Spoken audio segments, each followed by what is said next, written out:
What's up, guys? Thank you for working with me. And if you're just watching this video just because you want to learn what happens after you are under contract, here we go. So the first thing I'm going to tell you we're going to need to do as a loan officer is we're going to need to lock in that interest rate. Normally, we can lock in interest rates between 30, 60, 90, sometimes to 120 days. But I'm pretty sure the seller or us, we want to close as soon as possible just to get the transaction and over.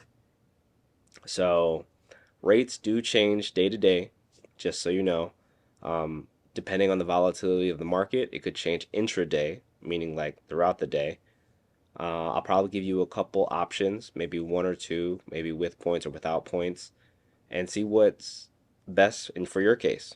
Whether we want the lowest interest rate possible, if the market's looking good, or if it's bad, we just try to get in with this least amount paid with points and maybe refinance down the line.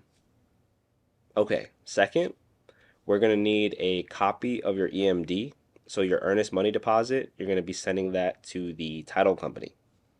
And whether it's a check, we just need a copy of that check, or a receipt from the title company saying that they've received that EMD. If you could email that to me or email that to your loan officer, that will be great. If you did a wire transfer, we're going to need a wire confirmation. That will suffice as well. Next, be ready to pay for your appraisal. Your appraisal is something that the loan or the lender needs to do in order to get the exact value of the home. So most if not all lenders judge your loan based off loan to value. So depending on how much you put down, say if you put 3% down, it's going to be 97% on the bank, 3% on you. We have to ensure that ratio stays the same. So we have to send an appraisal for you to make sure those numbers are correct.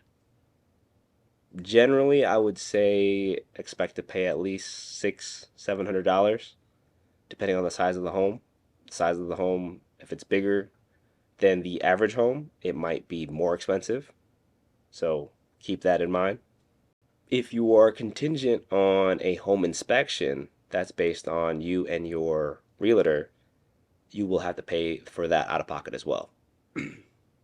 But that is a great thing, so you know what you're getting yourself into with the property. Figuring out if there's any additional inspections needed, such as mold or termites, that's always something great to know before you complete your purchase. Then next, I advise you to obtain a homeowner's insurance policy for the home. If you're working with me, I can email you a couple of referrals to see who can give you the best rates. During the processing, we're going to need that homeowner's insurance policy because we'll need that to complete the loan. Once all that's done, generally that's going to be in the first 10 days after being under contract. Be ready to submit any other remaining documents requested by the underwriter. Remember, the underwriter is checking all boxes to make sure this loan will be good to sell to the secondary market. You don't have to worry about that, but normally loans get sold from bank to bank. Nothing's going to change with your loan except the person who's going to be receiving the money or servicing your loan. Processing time may take between 10 to 45 days depending on the loan program that you're using. So if you're using some type of down payment assistance program, state government loan, something like that, it may take up to 45 days because not only does the bank lender have to approve the loan, the state or the government program will also need to approve on the loan as well. And once we get all that out of the way, we should have a clear to close, meaning we're ready to go to the closing table. It is at this point you're going to have to wire or be ready to transfer the remaining funds to the title company to complete the transaction. So normally your EMD may be about 1% of the purchase price.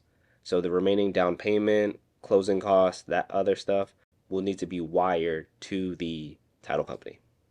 Myself or your loan officer may be able to advise you on the exact amount during this time. And don't be surprised if we ask for an additional amount just to the title company, just in case, because not to worry, any excess funds will be refunded back to you in the way they were received. So there you have it. I'll see you at the closing table, and congratulations, you just closed on a home. If you have any questions, feel free to reach out. Until next time, peace.